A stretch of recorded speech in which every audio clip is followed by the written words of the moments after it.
मत्ती 5:10-12 हे वचन आपण आज मननात घेणार आहोत.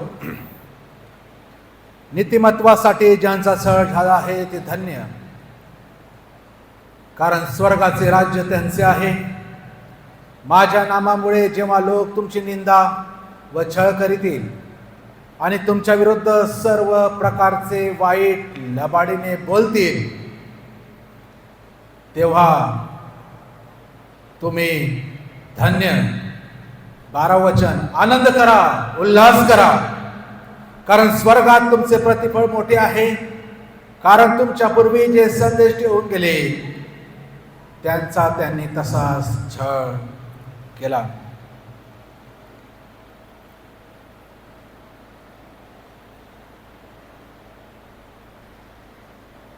धार्मिकतेसाठी, नीतिमत्तेसाठी, येशूच्या नावासाठी जेव्हा आमचा छळ केला जातो, जेव्हा आमच्या विरुद्ध सर्व प्रकारचं वाईट लबाडीने बोललं जातं, तेव्हा येशू सांगतो तुम्ही काय करा. काय शब्द लिहिला आहे? काय करा?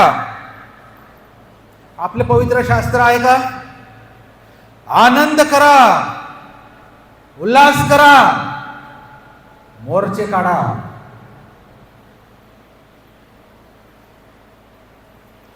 आज मुद्दामून हे वचन आपण अध्ययनात आणत आहोत. ही सुरुवात आहे. याच्यापेक्षा भयंकर गोष्टींना आम्हाला सामोरं जायचं आहे. कोणी काय व्यक्तीने आम्हाला मारण्याच्या भाषा केल्या आणि त्या व्यक्तीला महत्त्व देऊन 24 मोर्चे निघाले महाराष्ट्रात. 24. परवा आझाद मैदान मुंबईला सर्वात मोठा मोर्चा झाला. 15,000 लोक, ख्रिस्ती लोक तिथे आले. कोणी सांगितलं? येशूने. ख्रिस्ती लोक, मी मागे सांगितल्याप्रमाणे, मोर्चे काय परत बोलू शकत नाही. आम्हाला अधिकार नाही. आम्ही मेंढरं आहोत. आम्हाला शिंग नाही, आम्हाला नख नाही. कोणी आमची लोकर कातरून पण नेली, आम्ही काहीच करू शकत नाही. कोणी आमचे चर्चेस पाडले, आम्ही काहीच करू शकत नाही. ज्यांनी आरक्षणाचा फायदा घेऊन SC ST कॅटेगरीमध्ये सरकारी लाभ घेतला, त्यांचे सर्व लाभ काढण्यात येणार आहे. नवापूर भागामध्ये 100 पेक्षा जास्त चर्चेस पाडण्यात येणार आहे.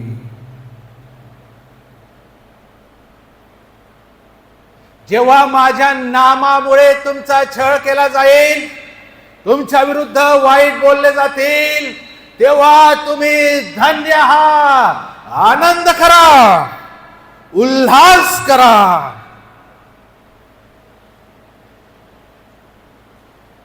एक अपडेट मला द्यावीशी वाटते. आपल्याला ठाऊक आहे किंवा माहिती नाही, आमचा येशू येण्याची वेळ किती जवळ आलेली आहे. जेव्हा सलमोनाचं 3रं मंदिर बांधलं जाईल आणि त्या मंदिरात जेव्हा खोटा ख्रिस्त उभा राहील, त्याच्या आधी येशू येणार आहे, नाही का? आणि मग त्या छळाला वगैरे सुरुवात होईल. आम्हाला आश्चर्य वाटेल. ह्याच आठवड्यामध्ये गेलेल्या इस्रायल लोकांनी त्या मंदिरामध्ये लाल बछड्याचं किंवा गाईचं अर्पण, जे गणना 19 मध्ये जे विधी लावून दिले ते देवाने मोशे कर्वे, आज पण ते तेच पाळतात. कारण त्यांना वाटत नाही येशू येऊन गेला. त्यांना वाटतं की आता येशू येणार आहे आणि तो येणार आहे म्हणून त्याच्यासाठी मंदिर बनवायचं आहे. आणि ते मंदिर बनवण्यासाठी प्रॅक्टिस म्हणून त्यांनी त्या लाल गायी शोधल्या, 5 गायी आणल्या आणि मागच्या आठवड्यात तिचं प्रात्यक्षिक दाखवलं. सर्व यहुदी लोकांना जगातून बोलवलं आणि त्या लाल गायी जेव्हा त्या याजकाने घेतली, असं एक भिंग राहतो त्यांच्याकडे चेक करायला, त्याच्यात कोणताही दोष नको देवाला अर्पण करायच्या वेळेस. तर त्याच्या निदर्शनास आलं, ते बली हवन करताना त्याच्या निदर्शनास आलं की त्या लाल गायीच्या केसांमध्ये, लाल केसांमध्ये 2 काळे केस आहेत. फक्त 2 काळे केस त्याने रिजेक्ट केले. ते म्हणे एवढे जमलेला आहे आणि आपण आता हे सर्व करत आहोत, तर त्यापेक्षा आपण ह्याचा सराव म्हणून ह्याला अर्पण करू. फक्त सराव त्यांनी केला. तुम्ही इंटरनेटवर जाऊन चेक करा. सर्व सामग्री मंदिर बनवायची तयार आहे, बांधकामाची. आता पूर्वी सारखे माणसं दगड उचलत नाही, विटा उचलत नाही, मशीन आहे. खोदावाला काम मजूर लागत नाही, मशीन आहे. विचार करा, मंदिर बनवायची सामग्री तयार आहे, मंदिरामधले सगळ्या वेद्या पंत्या सर्व बनून, वाद्य बनून तयार आहे. लेवी वंशातील याजक त्यांना घडून ते तयार आहेत.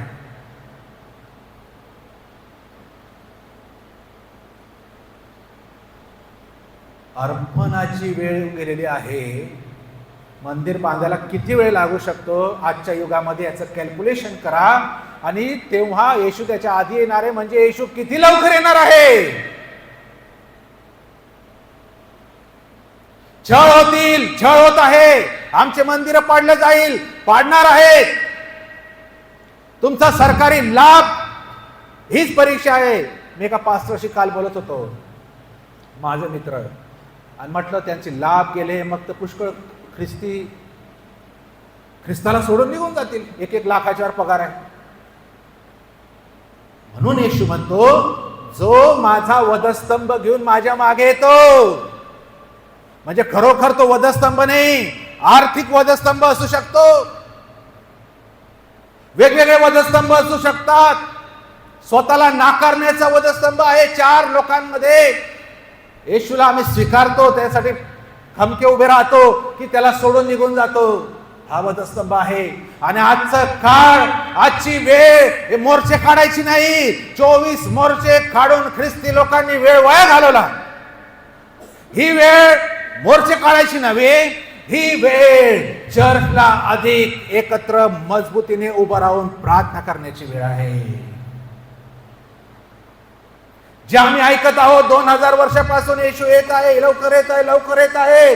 आमच्याच ह्या पिढीमध्ये येशू येणार आहे, कधी पण येऊ शकतो. कधीच घडलं नाही अर्पण. इस्रायल राष्ट्र जेव्हा या भूतलावर अस्तित्वात आलं, तेव्हापासून ह्या आठवड्यात पहिल्या वेळेस अर्पण झालं.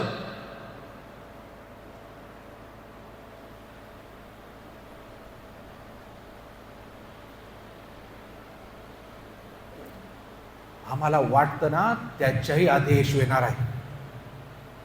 ही वेळ ख्रिस्ती लोकांनी एकत्र येण्याची वेळ आहे, मोर्चासाठी नाही. एक दुसऱ्याला आधार देण्यासाठी, प्रार्थनेद्वारे एक दुसऱ्याला बळकटी देण्यासाठी, एक दुसऱ्याला विश्वासात मजबूत उभं करण्यासाठी. कोणत्याही क्षणी संकट येऊ शकतं.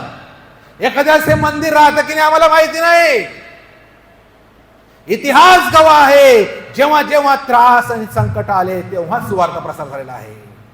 आमच्या रात संकट येणार आहे, कारण आम्ही आमच्या कम्फर्ट झोन मध्ये रिलॅक्स बसलेले आहोत. 4 गाणे गायचे, संदेश ऐकायचा, घरी जायचं, एवढीच ड्युटी ख्रिस्ती लोकांची उरलेली आहे. एवढं काम नाही.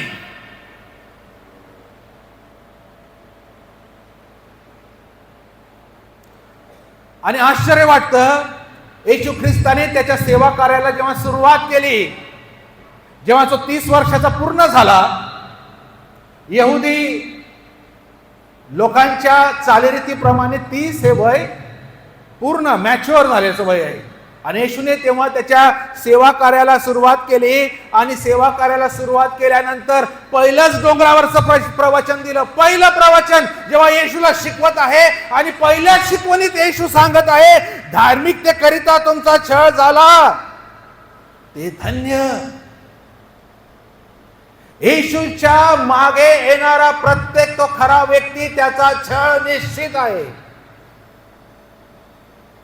मोर्चे काढून काय होणार नाही. उलट त्यांच्या निदर्शनास आलं, एवढे ख्रिस्ती आम्ही दाखवून दिलं, रेकॉर्डपेक्षा जास्त ख्रिस्ती. स्वतःच्या पायावर दगड मारला.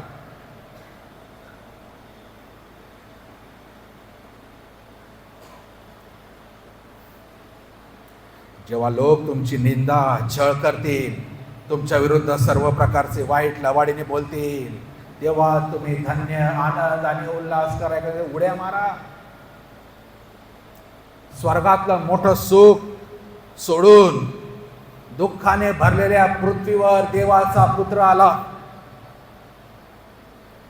आणि त्या जनसमुदायाला संबोधन करत असताना डोंगरावरील प्रवचनामध्ये तो छळाविषयी, दुःखाविषयी, निंदेविषयी, त्रासाविषयी सांगत आहे.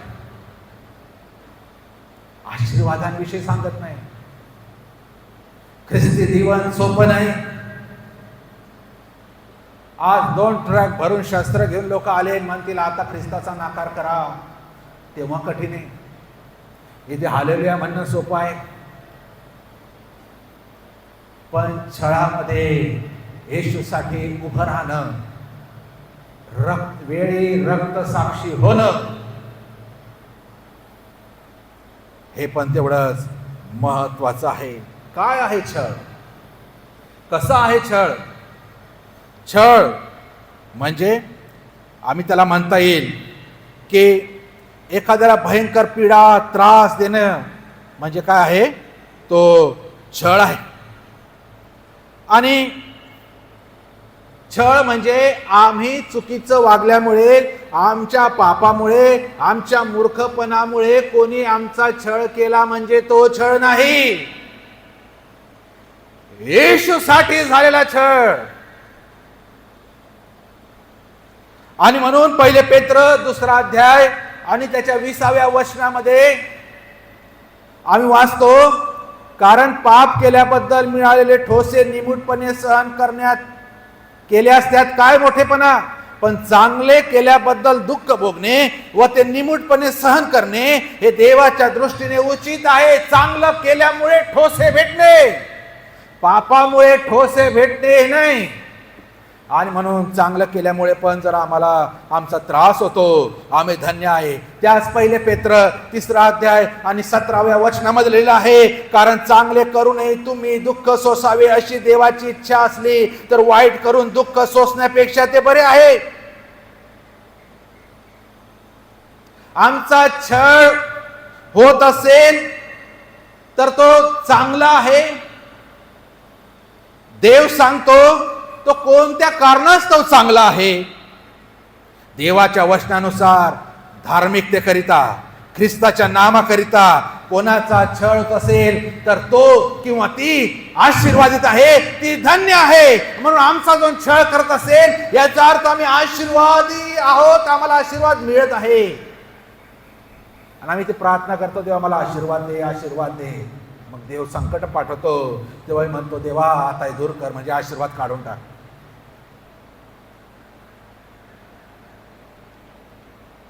1 पेत्र 4 अध्याय आणि त्याच्या 15व्या वचनामध्ये आम्ही परत बघतो, खून करणारा, चोर, दुष्कर्मी किंवा दुसऱ्याच्या कामात ढवळाढवळ करणारा असे होऊन कोणी दुःख सोसू नये. या कारणासाठी दुःख सोसणं हे नव्हे, तर ख्रिस्तासाठी, धार्मिकतेसाठी दुःख सोसणं, तो धन्य आहे, ती धन्य आहे, ती आशीर्वाद आहे. स्वतःच्या चुकांबद्दल छळ झाला म्हणून नव्हे, तर ख्रिस्ताच्या नावासाठी जर कोणी आमच्यावर थुकले पण, तर तो छळ देव धरला, त्याला धरतो. 2 प्रकारचे छळ आहे, एक शारीरिक, एक मानसिक.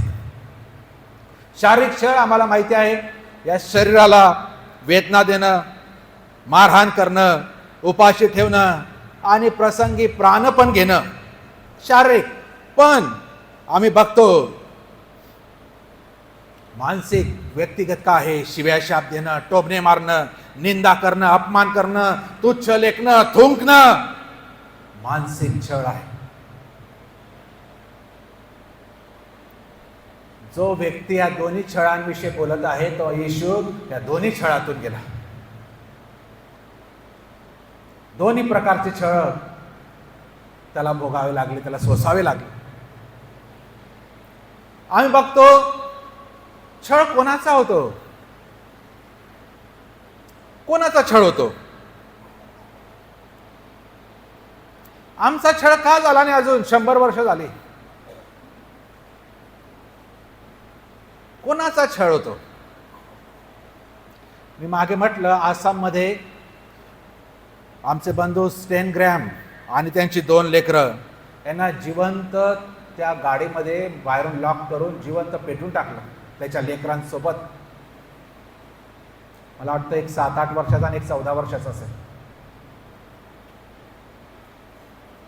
लाकडं, ज्वलनशील पदार्थ, गवत असे गाडीच्या खाली आजूबाजूला असे लावले, बाहेरून गाड्या लॉक केली, जमा उभा राहिला आणि किती लवकर ते जळून जातील ह्या पद्धतीने त्यांना लगेच जाळून राख केलं. इमॅजिन करा आम्ही त्या सिच्युएशन मध्ये असलो तर काय करू. त्या स्टेनग्रामची काय चुकी होती? आणि हे उदाहरण सांगत असताना एक व्यक्ती आला आणि तो म्हणतो, त्यांचा काय छळ करतात, आमचा करून दाखवा मग दाखवतो. ख्रिस्ती व्यक्ती म्हणतो, आमचा करा मग दाखवतो तुम्हाला कोण छळ करतं आमचं. आणि एक बाई आली त्या मंडळीची आणि ती म्हणते, तुम्ही घाबरू नका, तुमचा छळ नाही होणार. जो येशूसाठी छळ सोसतो किंवा येशूसाठी जीवन जगतो त्याचा छळ होतो. आणि जो उलट प्रतिकार करतो त्याचा छळ कशाला होईल? जो प्रतिकार करतो, जो मोर्चे काढतो, जो प्रोटेस्ट करतो, एक प्रकारे आम्ही एक आव्हान देत आहे. जरी प्रार्थनेचं रूप तिथे देत असेल, पण मोर्चे काढणं म्हणजेच आव्हान आहे. आमची ताकद मोर्चे घ्यायला ताकद दाखवतात एवढे लोक. आमची ताकद नाही, आमची आध्यात्मिक ताकद आहे, आध्यात्मिक ताकद आहे. आणि म्हणून 2 तिमोथी 3 अध्याय 12व्या वचनात लिहिलं आहे, येशूमध्ये सुभक्तीने आयुष्य क्रमण करावयास जे पाहतात त्या सर्वांचा छळ होईल. 2 तिमोथी 3 अध्याय 12व्या वचनात लिहिलं आहे, येशूमध्ये सुभक्तीने आयुष्य क्रमण करावयास जे पाहतात त्यांचा छळ होईल, बाकीच्यांचा होणार नाही. चिंता करू नका. येशू म्हणाला, योहान 15:17-21 मध्ये येशू परत म्हणतो, जग तुमचा द्वेष करते तर तुमचा द्वेष करण्यापूर्वी त्याने माझाही द्वेष केला हे तुम्हाला माहित आहे. तुम्ही जगाचे असता तर जगाने स्वकीयावर प्रीती केली असती, परंतु तुम्ही जगाचे नाही, मी तुम्हाला जगातून निवडले आहे. म्हणून जग तुमचा द्वेष करते. हे माझ्या पाठीस लागले तर तुमच्याही पाठीस लागतील, परंतु ते माझ्या नामाकरिता हे सर्व तुम्हास करतील, कारण ज्याने मला पाठविले त्यास ते ओळखत नाही. ज्यांनी येशूचा छळ केला ते येशूचे जे अनुयायी आहेत, येशू सारखं जे जीवन जगतात त्यांचाही छळ करतील, प्रसंगी जीवे मारतील. येशू सांगतो, जे या जगाचे आहेत त्यांचा छळ होणार नाही. रिलॅक्स, टेन्शन घेऊ नका. जे ह्या जगात आहे आणि जगाचे पण आहे त्यांचा छळ होणार नाही. जे ह्या जगात आहे पण ह्या जगाचे नाही त्यांचा छळ होईल. जे ह्या जगात आहे आणि ह्या जगाचे आहे असे कोण आहे माहिती का?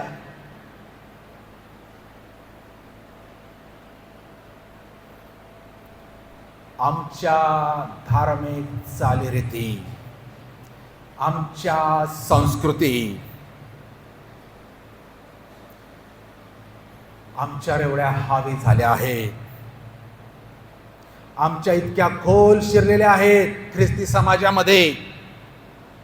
देवाच्या वचनाचं स्टँडर्ड आम्ही कमी करतो.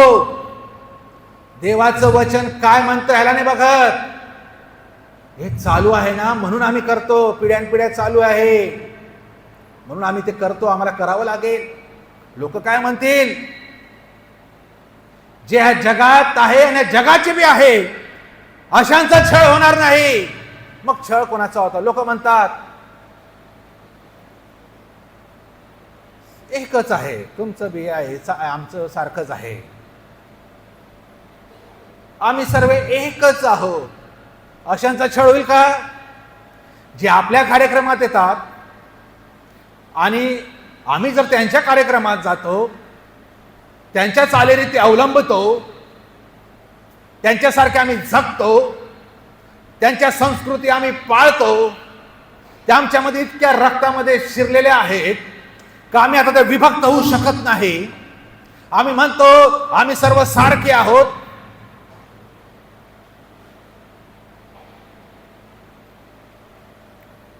बघा ना, त्यांची लग्न बघा, आमची लग्न बघा, त्यांच्या प्रेतकिया बघा, आमच्या प्रेतकिया बघा, त्यांच्या चालीरीती बघा, आमच्या चालीरीती बघा.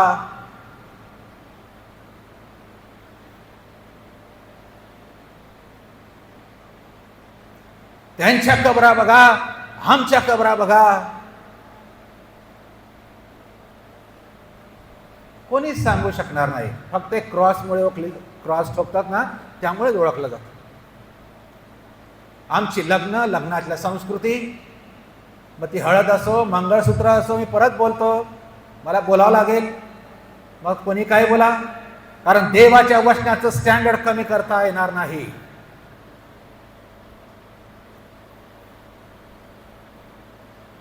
या इतक्या आत शिरल्या की आमचा सताव कोण करल? कोण आमचा छळ करल? आम्ही तर सारखे आहोत. आम्ही आमचा येशू त्यांना देतो, पण त्यांचे येशू पण आम्ही घेतो.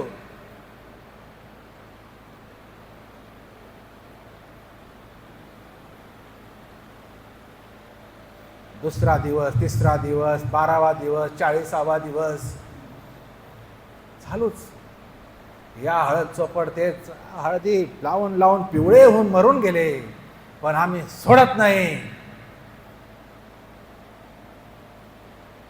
आज विषय निघाला म्हणून मला सांगावं लागेल, अशांचा छळ होणार नाही.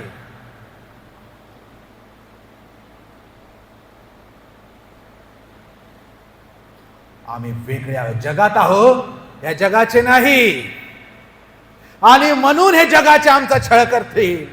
पण जे जगाचे आहे ते जगाची मैत्री आहे, जगाशी मैत्री आहे, मग ते कशाला आमचा छळ करतील?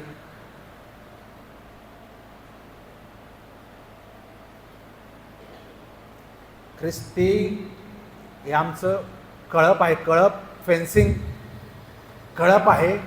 इथे एखादी बाहेरची गोष्ट एंटर करायला अशी थरथर कापायला पाहिजे. आमच्यामध्ये व्यसनं इतके आहेत, काय ते सट्टे, काय ते काय म्हणतात ते मला माहिती नाही. ख्रिस्ती कळपात व्यसनं, अरे ते म्हणतील आमच्यापेक्षा जास्ती तर तिथे आहे, ह्यांचा कसला छळ होईल?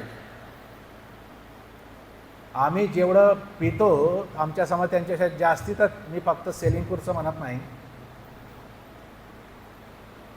त्यांचे जेवढे समस्या नाही त्याच्यापेक्षा जास्त समस्या जिवंत देवाला ओळखणाऱ्या लोकांच्या कुटुंबात आहेत. आमचा छळ होईल का? आमची सगळी सोयरी इतरांशी इतकी घट्ट होऊन गेली, आमची लेकरं, आम्ही सगळे सोयरे झाले. आम्हाला वाटतं आम्ही त्यांचे आत्मी इथे आणू, आमचे गेले गेले बिचारे. कोण जबाबदार आहे? कोण हिशोब देईल? आमचे पोटाचे गोळे आज इतरत्र गेले, त्यांच्या आत्म्याचा नाश झाला, कोण जबाबदार? कशाला छळ होतो? उद्या छळ होणारच नाही अशांच्या घरात.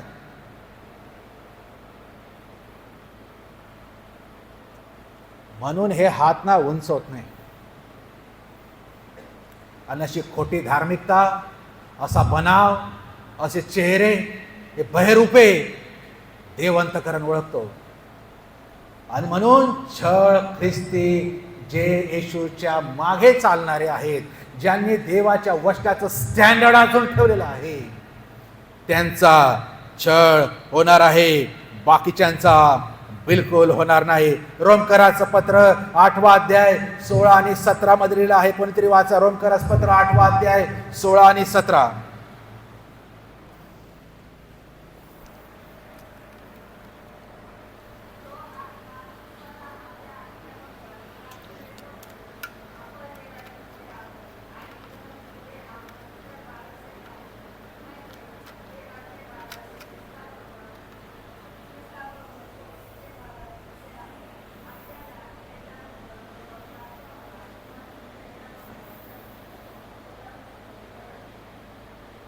आपण देवाबरोबर वैभव भोगावे म्हणून त्याच्यासह दुःख भोगतो, तर आपण तसे वारीस आहोत. आम्हाला नुसतं एकच शिकवलं की मेल्यानंतर मला स्वर्गात जायचं आहे आणि स्वर्गात कोणीतरी माझा बंगला बांधलेला आहे. येशू तर फक्त जागा तयार केला गेला. तो म्हणतो मी जातो आणि तुमच्यासाठी जागा तयार करतो.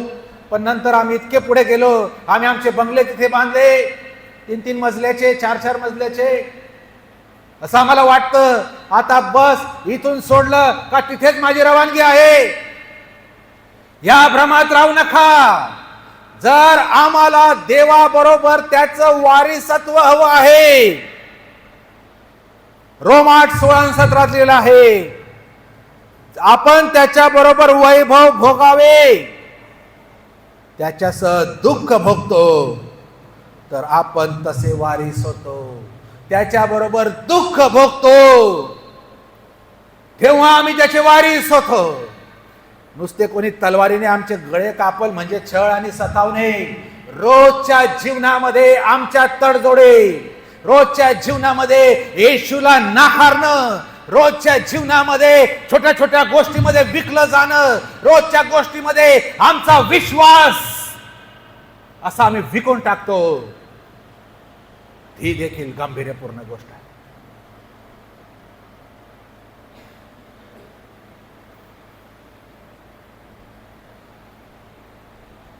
गलतीकरास पत्र 4 अध्याय 29 वचन, उत्पत्ती 29 आणि 9 आणि 10 मध्ये, गलती 4 आणि 29 मध्ये आपण बघतो देवाची मुलं आणि सैतानाची मुलं याच्यातला फरक दिलेला आहे.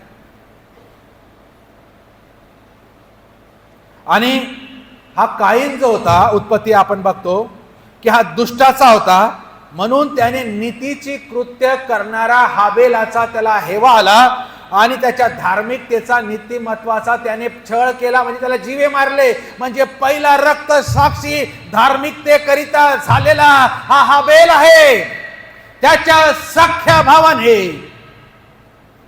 तो नीतिमान होता, धार्मिक होता, म्हणून त्याचा छळ करून त्याला जीव मारलं. आणि लक्षात असू द्या, ज्या धार्मिक व्यक्तीचा, ज्या नीतिमान व्यक्तीचा रक्ताचा थेंब ज्या भूमीत पडतो, त्याचं रक्त तिथून देवाकडे ओरड करतं. ज्या धार्मिक व्यक्तीचा, ज्या नीतिमान व्यक्तीचा, ख्रिस्तासाठी उभा असलेल्या व्यक्तीचा, सत्यासाठी उभा असलेल्या व्यक्तीचा जर कोणी अपमान करतो, जर कोणी मानसिक छळ करतो, जर कोणी वाईट निंदा करतो, प्रियांनो, तो व्यक्ती बोलणार नाही, पण त्याचा आवाज, त्याचा सूड स्वर्गातून देव घेतो. ही गंमत नाही, हे साधा सोपं गोष्ट नाही, ही साधी गोष्ट नाही. कोणा नीतिमानाविषयी बोलणं म्हणजे जिभेने आम्ही खून करतो, मानसिक.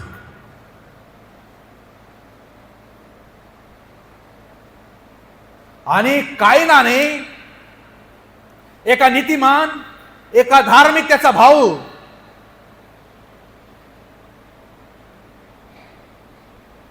त्याचा छळ केला, खून केला. किती दिवसापासून ते चालू होतं त्याच्या मनात. आम्हाला त्या सर्वात गोष्टी काय लिहिल्या नाही पवित्र शास्त्रात, पण हे एका रात्रीतून घडलेलं पण नाही. काहीतरी टोमणे टामणे मारत असेल तो.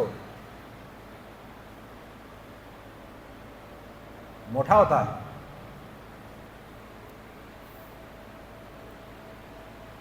ख्रिस्ताचा छळ केला, पण ख्रिस्ताच्या पूर्वी अनेक संदेष्टांचा छळ केला. थोडक्यात आपण सांगतो, मोर्चे काढणाऱ्यांनो, थोडक्यात आपण पाहूया छळ कोणाचा आहे. आम्ही बघतो पहिले राजे 18वा अध्याय 19व्या अध्यायामध्ये इजबेलीने देवाच्या अनेक संदेष्टांचा वध केला आणि एलियाला देखील मारण्याचा खूप प्रयत्न केला, धमक्या दिल्या इजबेलीने. कितीतरी हजारो वर्षापूर्वीची गोष्ट. 2 राजे 24व्या अध्यायामध्ये आम्ही वाचतो, जखर्याने लोकांना मूर्तीपूजे विरुद्ध बजावले असता त्यांनी त्याला दगडमार करून मारून टाकलं. जखर्याला दगडमार करून मारून टाकलं. इर्मयाचं पुस्तक 20वा अध्याय आणि 32व्या अध्यायामध्ये आम्ही इर्मयाविषयी वाचतो. इर्मया संदेष्टाला कित्येकदा अटक झाली, मार देण्यात आला आणि एकदा तर अशी वेळ आली की त्याला चिखलाच्या विहिरीत टाकण्यात आलं.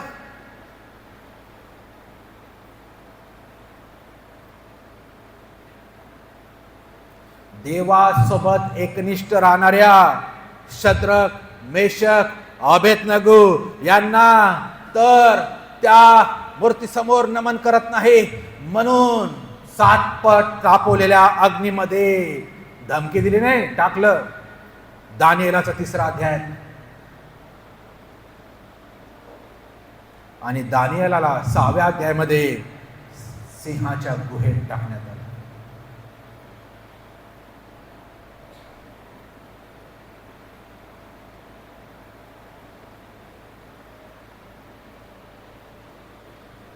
हा छळ आहे. ख्रिस्ताच्या नावासाठी, देवाच्या नावासाठी मरावं लागलं. येशूच्या जवळपास सर्व शिष्यांचा छळ झाला. पेत्र प्रेषित 4 मध्ये आम्ही बघतो, पेत्र योहान सुवार्ता सांगत असताना त्यांना येशूच्या नावाने बोलू नये म्हणून ताकीद देण्यात आली आणि त्यांना फटके मारण्यात आले. पेत्र आणि योहानला आपण वाचा घरी, प्रेषित 4 मध्ये 18 पासून. येशूच्या नावाने बोलू नका, गप्प बसा, आणि वरून फटके पण मारले. आपल्यापेक्षा आपण तर कोणी नाही हो, काय महान देवाचे दास होते, फटके मारले तेव्हा. प्रेषित 7 मध्ये 57 पासून जर आपण पुढे वाचलं, स्तेफनाने भाषण दिलं आणि चिडलेला जो जमाव होता पुढे, त्यांनी मोठ्या आरोळी मारून आपले कान बंद करून एक चित्ताने त्याच्यावर हल्ला केला. त्याला शहराबाहेर नेलं आणि त्याला मरेपर्यंत दगडमार केली. भाषण देत होता म्हणून. प्रेषित 8 मध्ये आम्ही बघतो, त्याच दरम्यान यरूशलेमातल्या मंडळीतला मोठा पाठलाग झाला म्हणून प्रेषितांखेरीज ते सर्व यहुदी या शमरोन प्रांतात पांगून गेले. सगळ्या मंडळीचं तिथे छळ झाला आणि ते छळ झाल्यामुळे ते सर्व पांगापांग त्यांची झाली. पुरुष स्त्रियास धरून आणून तुरुंगात टाकण्यात आलं. पहिली मंडळी 2000 वर्षापूर्वीची पहिल्याच त्रासाला सुरुवात झाली. येशूचे जे 12 शिष्य होते त्यांचा कसा छळ करण्यात आला. आम्ही बघतो, जब्दीचा पुत्र याकोब, जेकोब, ह्याचा छळ कसा झाला. हेरोद अग्रिपाच्या काळात त्याचा करण्यात आला. याकोबाचा. फिलिपला कसं मारलं, वधस्तंभावर लटविण्यात आलं. येशूच्या 54 वर्षानंतर मत्तय जो जकातदार होता त्याला कापून मारलं 60व्या वर्षी. याकोब येशूचा भाऊ होता, 94 वयाचा असताना त्याला धोंडमार करून त्याचा मेंदू एका पात्रात भरून ठेवला येशूच्या भावाचा. मथाई म्हणजे जो यहुदा होता त्याच्या जागी नवीन शिष्य आला, मथाई. त्याला धोंडमार करून त्याचा शिरच्छेद केला. आंद्रिया पेत्राचा भाऊ आडवा तिरपा करून वधस्तंभावर मारला. मार्क अलेक्झांडरच्या लोकांनी मूर्तीच्या समोर त्याची ओढाताण करून दयामयानं दाखवून त्याचे तुकडे तुकडे केले मार्काचे. पेत्र वधस्तंभावर उलटा टांगून मारलं. पौल नीरोच्या कारकिर्दीत छळ करून त्याला देखील भयंकर रीतीने शिरच्छेद त्याचा करण्यात आला. यहुदा वधस्तंभावर मारलं. बर्तमय वधस्तंभावर मारलं. थोमा भारतामध्ये मद्रास म्हणजे आता चेन्नई या ठिकाणी जर तुम्ही आज पण गेला तर त्याचं एक स्मारक बनवलं आहे. तो प्रार्थना करत असताना मागून भाला भोसकण्यात आला त्याला. तसं चित्र पण तिथे केलेलं आहे. मी गेलो तिथे, मी पाहिलं. थोमा भारतात आला तेव्हा भाला मागून भोसकून येशूच्या त्या शिष्याला मारण्यात आलं. लूक जैतुनाच्या झाडावर टांगून मारलं. शिमोन आफ्रिकामध्ये वधस्तंभावर मारलं. योहान याला देखील मारण्यात आलं. आणि बर्नबा त्याला फक्त नैसर्गिक मरण त्या ठिकाणी आलं. येशूचे अनुयायी येशू सोबत राहिलेले, येशूचा छळ झाला, येशूला मारण्यात आला, त्याचप्रमाणे त्याच्या शिष्यांसोबत बी तेच झालं. सोपं नाही. आमचा छळ का होत नाही? तर छळ त्यांचाच होतो जे येशू प्रमाणे जीवन जगतात, तडजोड करत नाही. जर एक दिवस पण आपण बिगर तडजोडी करायचं जर फिरू ना तर आपला छळ नक्की होईल. आपल्याला वाईट बोलतील, आपली निंदा होईल, आपली चितू होईल. ख्रिस्ताच्या मंडळीचा भयंकर छळ करणारा जो शाऊल होता आणि त्याचा नंतर पाऊल झाला. प्रेषित 9 मध्ये आम्ही वाचतो, देव म्हणतो त्याला माझ्या नावासाठी किती दुःख सोसावे लागेल हे मी त्याला दाखवीन. जो एकेकाळी छळ करत होता ख्रिस्ती लोकांचा आणि जेव्हा त्याला देव समजला, आता तो ख्रिस्तासाठी मरायला तयार आहे. आता ना छळ आम्ही बघतो पावलाचा झाला. कितीतरी पत्र पावलाने लिहिले, कितीतरी पावलाच्या फेऱ्या झाल्या एशिया खंडामध्ये आणि त्याच्याद्वारे सुवार्ता प्रसार सर्व युरोपात त्या ठिकाणी झाला, एशियात झाला.